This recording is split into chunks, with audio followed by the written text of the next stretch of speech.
Hi everyone, this is Amber Davis Corbin. I am currently a 5th grade Science and Social Studies teacher at Spring Place Elementary School, which is part of the Murray County School District. My topic overview is, my first topic will be an interesting personal or professional insight. Topic 2 is a memorable creativity issue, and topic 3 will be my most and least favorite aspects of engaging diversity and equity issues. So I graduated from Shorter University in 2015 with my bachelor's degree in early childhood education.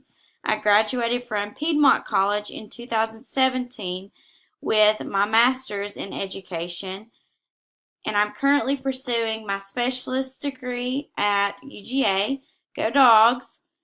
I've been teaching for 4 years, and I was destined to be a mom and a teacher. So you can see I'm expecting my first baby in April of this year.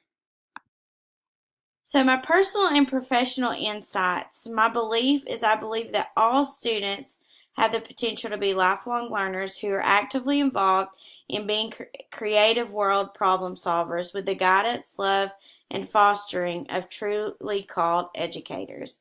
My purpose is I teach because I truly believe that's what the Lord called me to do. I teach to leave a lasting impact, not just an impact, but a positive impact on the lives of every student that enter my classroom. I want them to be world changers and leaders in society. And I serve as not only their teacher, but as their mentor, cheerleader, and the person they can count on.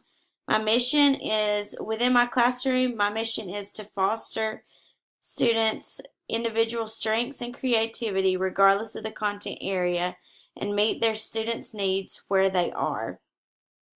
My vision is to see my students walk out of the door of my classroom for the last time as 5th graders, but they will continue to remember my urgency for them to be lifelong learners who have a sense of passion and drive to better their future regardless of their individual circumstances.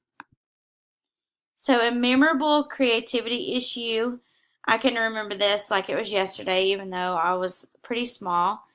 As a 3rd grade student, I was the only student who was pulled from the regular education classroom to gifted services, and I spent most of my day with 4th and 5th grade students who were older than me, or just one-on-one situations with my gifted teacher, Miss Penland. During this time, Miss Penland would teach me math, science, social studies, and I was only in the regular education classroom for reading and language arts, which was always first thing in the morning. However, my regular education teacher always made me feel as if I were being punished for being smart and creative. Rather than allowing me to simply complete the work assigned to me by Miss Penland, she required me to complete double the assignments, the work that she assigned to the classroom while I was gone, along with Miss Penland's work.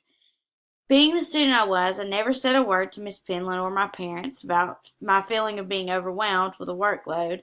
Instead, I just thought, hey, this is what I'm supposed to do because the teacher told me to.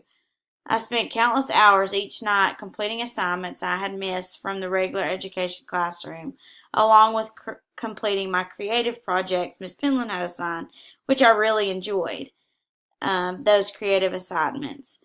The anxiety became way too much for me, and I slowly began to make myself sick from worry each morning before school. My parents also began to worry because I had always loved school more than anything, and suddenly I just didn't want to go to school, and worse than that, I would tell them, I don't want to be smart anymore. I hate being smart. Why do I have to be smart?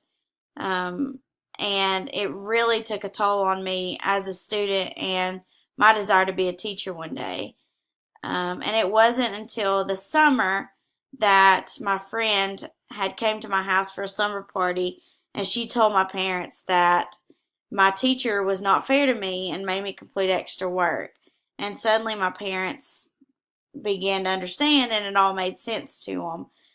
So with that being said, I felt like I was being punished for being creative. So in my classroom, I try to take the time to get to know each student and find out their strengths and their weaknesses. That way, I can foster their strengths and I can build upon their creativity, because every student has the potential to be creative.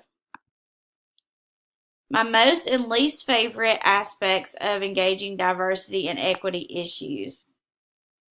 My least favorite is, throughout my time in this program, it saddens me to know that so many culturally diverse or twice exceptional students are not being identified as gifted and talented due to their diversity. And I wish there was so much more that I could do in assisting these students in the identification process. But my most favorite is, as a teacher, now I teach many English language learners who are also classified as gifted and talented and receive those services. And I love to see the spark that these students have as twice exceptional students who have both very defined strengths and weaknesses. It is amazing to me to watch them excel regardless of the language barrier. Thank you for taking the time to listen. I hope you enjoyed.